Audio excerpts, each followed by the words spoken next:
In the early 1990s, the vaunted CBS Saturday morning programming block had been heading towards a weird place. Longtime stalwarts like Muppet Babies and Garfield and Friends had come to an end, while the phenomenon of Teenage Mutant Ninja Turtles was in steady decline. Added to all of that was new competition in the form of cable television like Nickelodeon's Nicktoons, as well as the Fox broadcasting lineup, with Fox seemingly bursting onto the scene with overly comedic shows such as Tiny Toons and Animaniacs, not to mention a triple-tiered action lineup with Batman the Animated Series, Mighty Morphin Power Rangers, and the X-Men. That last series in particular would play an important part of what we're talking about today, as the uniforms the X-Men wore in that show were based on the designs of comic book artist Jim Lee. As you may recall, Lee, alongside several other Marvel artists, would break off to form Image Comics, a publishing umbrella, with Lee's branch of that umbrella being Wildstorm Productions. Lee's flagship book at Wildstorm would be WildCATS, about a super team of descendants from an alien race called the Cherubim fighting a conflict with a race called the Damonites, who could possess human beings and brainwash them into servitude. Like a lot of Image Comics in the early 90s, WildCATS sold astonishingly well, so naturally expansion into other media seemed a given. CBS, possibly knowing that Lee had worked on X-Men, would be the one to step up to the plate. Of course, it wouldn't be a direct translation, and some changes would be made. A few made sense. For example, in the comics, the character of Voodoo was a stripper, while Grifter was a former drug smuggler. Obviously, none of that was going to fly on Saturday morning broadcast television, though Grifter would make occasional references to having some type of criminal past. Other changes didn't seem to make much sense at all. For example, the team founder and leader, Jack Marlowe, in the comics was also a descendant of the Cherubim like the others, named Lord Emp. In the animated series, he's just a multimillionaire industrialist. Likewise, Maul, originally a normal guy who transformed a la the Incredible Hulk, was now just a giant monster who got bigger the angrier he became. And one of the oddest bits of not changing anything, the leader of the Damonites and main antagonist for the series, Hellspawn, somehow got network approval for his name. Anyway, would CBS's gamble of trying to ride the X-Men train pay off? Well, not really. It only lasted 13 episodes. But was it bad? Well, let's take a look. This is Jim Lee's WildCATS. Get ready for the all-new high-flying adventures of Disney's Aladdin. Gotcha! Next on CBS. Okay, I'm not going to be like blow by blow for each of these episodes. I mean, that would just take way too long. But I'll try to give a little bit of an overview for each one and then kind of add to the sort of grand narrative. And there is kind of a grand narrative. I mean, the first third of the series, I would say, is a lot of character development episodes and giving backstories. So you do get a bit of that here. And first off, I mean, in the first episode, we meet Reno Bryce as the newest recruit to the WildCATS. He eventually becomes the hero Warblade, and it's kind of unique in the sense that Reno is sort of used as the viewpoint character that we are introduced to the team. When, normally, if they had gone by the comics, it would be Voodoo. That character is actually sort of the viewpoint character, or the keyhole character, as Chris Claremont would sometimes refer to it when he did the X-Men. I mean, it's kind of weird. I guess you couldn't have a girl in an action cartoon. I mean, that'd be like if the X-Men animated series used Jubilee as the viewpoint character instead of, the one we all know as Morph. Anyway, the first episode opens up with Reno being accosted by the Damonites and the WildCATS coming to his rescue. At a weird point, they send out the giant purple rage beast and Maul and Zealot, who's the woman who runs around swinging a sword repeatedly, to try to reason with Reno. But he's eventually rescued and brought to WildCATS headquarters, where they give the whole Cherubim Damonite summary, and then Void, the Cherubim computer, forcibly mutates him or evolves him into his Cherubim form, which he didn't ask to do it. They didn't say, hey, can we show you? Basically, she was like, bleh, and made him into the Warblade. And because of this, he then runs off saying, oh no, I'm a freak now, even though, again, in the later episodes it's shown, no, the WildCATS can actually transition between their hero and civilian identities, so it's not entirely necessary to do that. But long story short here, Reno comes around, he joins the team as Warblade, the end. After that this is where the old character exploration bit comes through. With the second episode, we deal with Spartan, who is the cyborg. In the comics, he was an android. Yes, there actually is a difference. But his mind was transferred into a mechanical body. and he winds up getting reconnected with his fiance. And this is where a bit of the backstory starts to get a little kind of muggy. Like, the characters of Zealot and Spartan both talk about being thousands of years old and remembering the Cherubim Daemonite War, but the others really don't. And then it's like, well, sometimes they say they're descendants, and sometimes they say, no, they crashed here on Earth and have been here the whole time just as pure Cherubim. And again, it's like they didn't seem to quite situate everything through straight into that. But yeah, that's the second episode. With that sort of story arc, and there's a brief chance to possibly transfer Spartan's mind back into his original body, but he forsakes it to go save the team in the end. And the third one goes into Zealot's backstory with her warrior clan, the Coda. Again, this warrior clan that she either founded or joined. Again, there's some mixed messages here. Like, she's shocked to discover that they were working as mercenaries, but the sole reason that she left the Coda to begin with was that they were working as mercenaries. So again, it could have been better. Like, those two episodes in particular, I think, could have been a lot better at exploring those characters. But the fourth one, this is the Voodoo episode.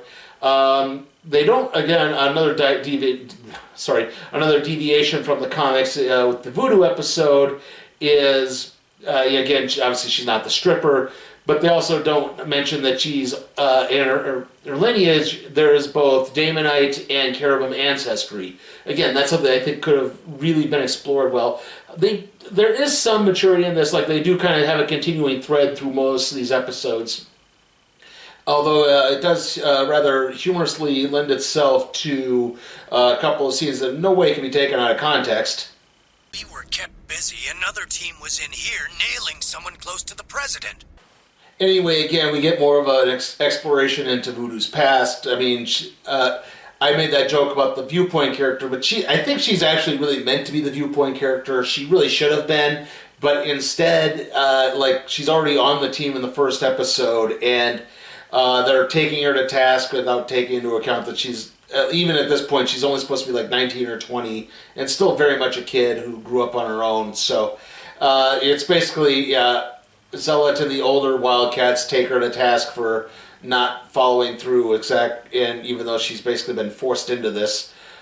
But yeah, overall, it is one of the better episodes of this first bit. After that is the fifth episode, which goes into the past of Grifter, where he hires an old running buddy from his crime days as a consultant for security at Marlowe Industries. Not Marlowe Industries, Halo Industries. Halo Industries, which is Jacob Marlowe's company. And they're trying this out, except it turns out this compatriot of his, Mr. Lonely, sells him out to the Daemonites, and then winds up getting possessed by a Daemonite, and we kind of get this Grifter feeling sorry that he put his new teammates in danger, and that he's lost a trusted friend. And this kind of ends like the first major story arc of the show. At this point, we go into what is the main arc for the remaining episodes. We do get one more character exploration bit with Maul meeting his father. That's an episode, I think it's 7 or 8, meeting up with his father and having to hash out their past. That's also a pretty decent episode when they start getting into those character exploration bits. In the X-Men animated series, they didn't really do that at first. Like, obviously Jubilee was there for the first story arc, but then we didn't really get a lot more to it until the second season. And they started, we got a whole bunch of Wolverine backstory, obviously, because Wolverine's so popular. We got a great Rogue story. We got a really good Beast story in there as well. So, again, there were bits and pieces here from there. As I say, I do kind of like that they tried to get as many of the characters' backstories squared away as they could. But, I say overall, though, the main problem I have with it is, maybe it's, like, I could cut a little slack for the first few episodes, but sometimes the voice acting is just really robotic. I mean, I know the characters like Spartan and Void are supposed to be mechanical and cold by nature and emotionless by nature, but sometimes everyone's talking that way, and it just doesn't make a lot of sense. Okay, so basically the arc for the last part of the show is entirely centered around this MacGuffin of ultimate power called the Orb. which was apparently developed by, I think it was the Elders of the Universe or something like that, and then it was stationed on Earth because it was too powerful, and they put it on a place where they didn't think it could be found. And Hellspawn is trying to locate this to tap into the ultimate orb power, but it turns out, while in the midst of trying to track this thing down, they wind up bringing back Mr. Majestic, who is a Cherubim, basically high-ranking general. In the comics, Mr. Majestic is very much akin to DC's Superman. So he has that kind of look to him. And he is a legendary Cherubim warrior. He's also an ex of Zealot, but they don't really get too much into that. Basically, they put the whole Zealot-Grifter relationship forefront in this. Although Maul and Voodoo also seem to get a little bit too.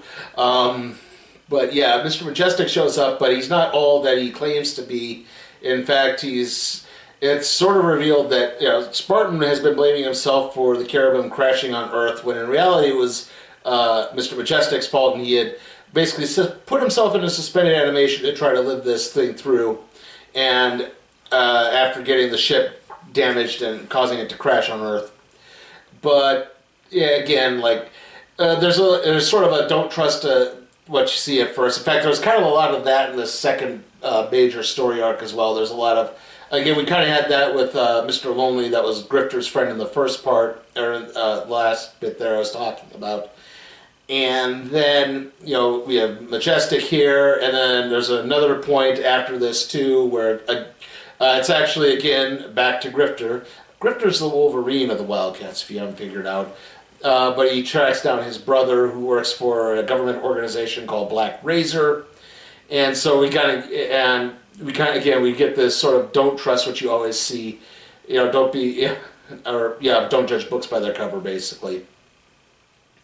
But anyway, as they're trying to get this orb, and they find all these artifacts, and it turns out this plays a major part with Voodoo, because she is prophesized because of her psychic abilities, basically, and Vu is empathic, and she can read emotions, and she can also sense Daemonites.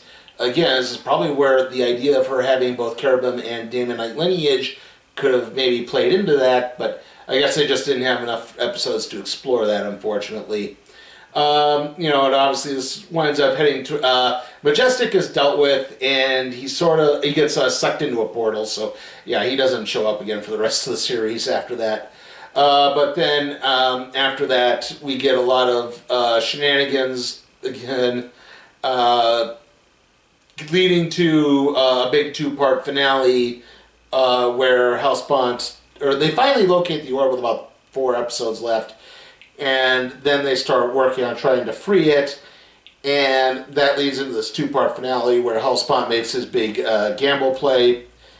Just as Grifter and Zealot admit their feelings for each other and are about to start a relationship, as Grifter takes a shot for Zealot, he's basically put into something of a coma-like state. He recovers, though. And Zealot, in this blind rage, goes after Hellspawn and winds up getting captured. Though along the way she winds up freeing Mr. Lonely, that's Grifter's friend. Grifter tries to help Lonely tries to help Marlowe, only for it to kind of blow up in their face. And anyway, it leads to this big showdown, and Voodoo sort of realizes that the orb is it's not meant to be wielded by anyone, good or evil. That's why it was locked away. And from that, basically, it leads to one big final confrontation. Hellspawn is apparently defeated, and that's basically how the show concludes. So, yeah. Like I said, the second arc definitely also kind of had its moments. Again, unfortunately, the voice acting really does not improve. It stays kind of about similar.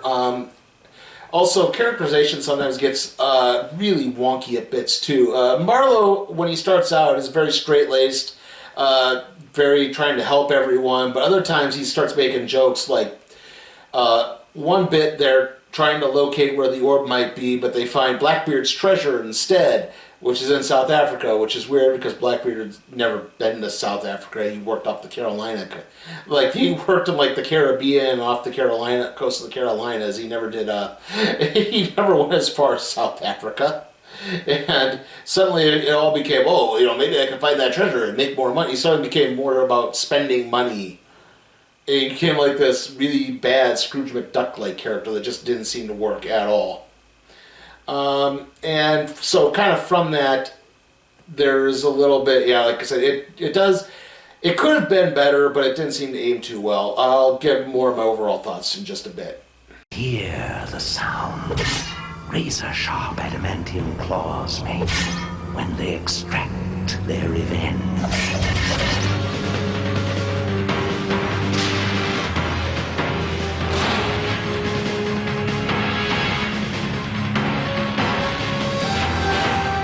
They're here.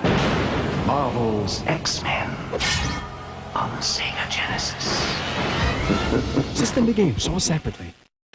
Okay, so my overall thoughts on the 1994 WildCATS anime series, it's kind of a mixed bag. I was kind of surprised that it was way better than I thought it was going to be. I did not hold CBS in high regard in 1994. I was definitely more into watching Fox. My brother and I at least were. We were definitely into X-Men and Spider-Man. Not as much into Batman, but yeah, watched Power Rangers, Tiny Toons, anime. So it's like Fox had all the cool cartoons. You could maybe warrant hopping over to ABC or even NBC at the time, especially if you wanted to watch Saved by the Bell knockoffs. But yeah, definitely like, CBS was starting to get to the outer edge on top of that. Not to mention around that time Fox got the NFL, so again, Fox was started taking Fox way more seriously than CBS was.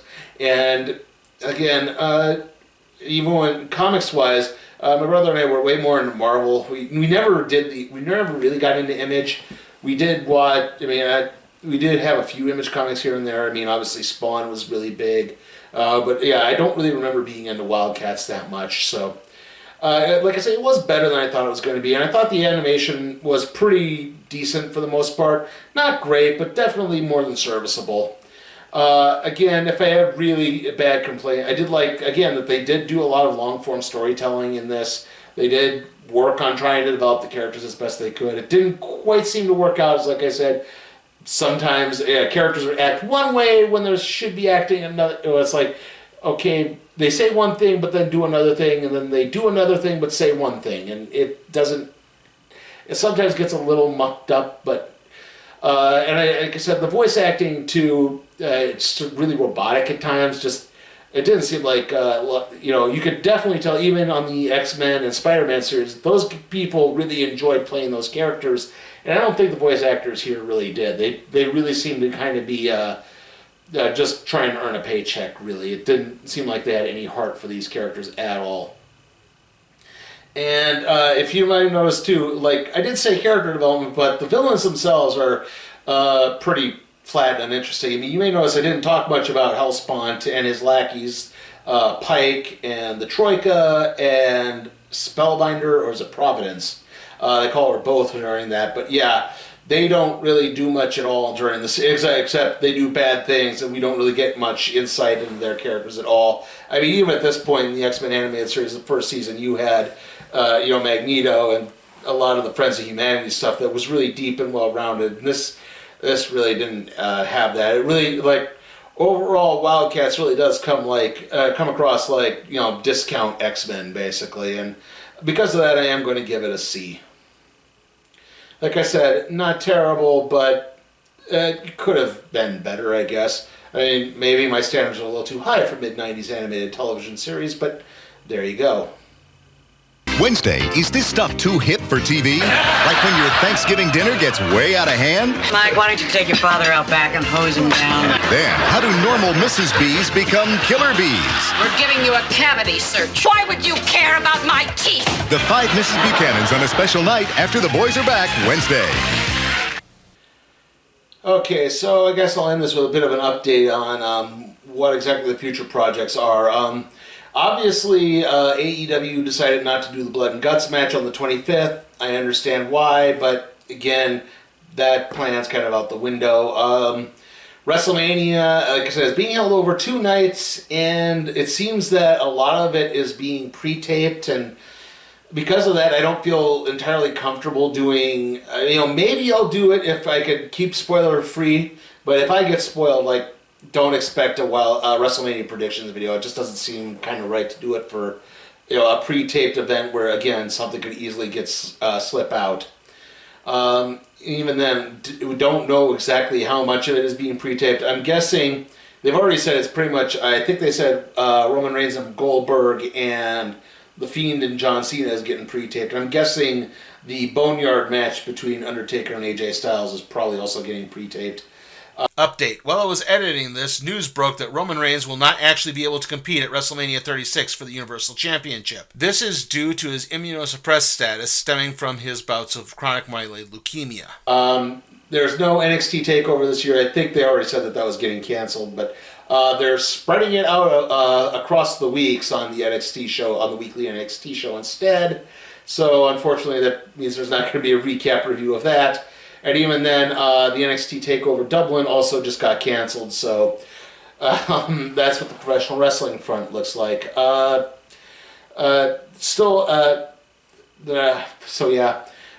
good news is there are some movies that are coming out. Trolls is still coming out on VOD, so on the 10th. Netflix has got a couple other things coming out, so I can review those too. I have a couple other TV series type things we'll be talking about too, so there'll at least be stuff we can talk about there. The random trade review on Excalibur Classic Volume 1, I'm in the early stages of scripting that now, so that'll be coming out soon. They'll hopefully be coming out next weekend. And yeah, that should be about. Well, I am planning maybe one more quickie review, but I'll see what I can do about that. See you all next time.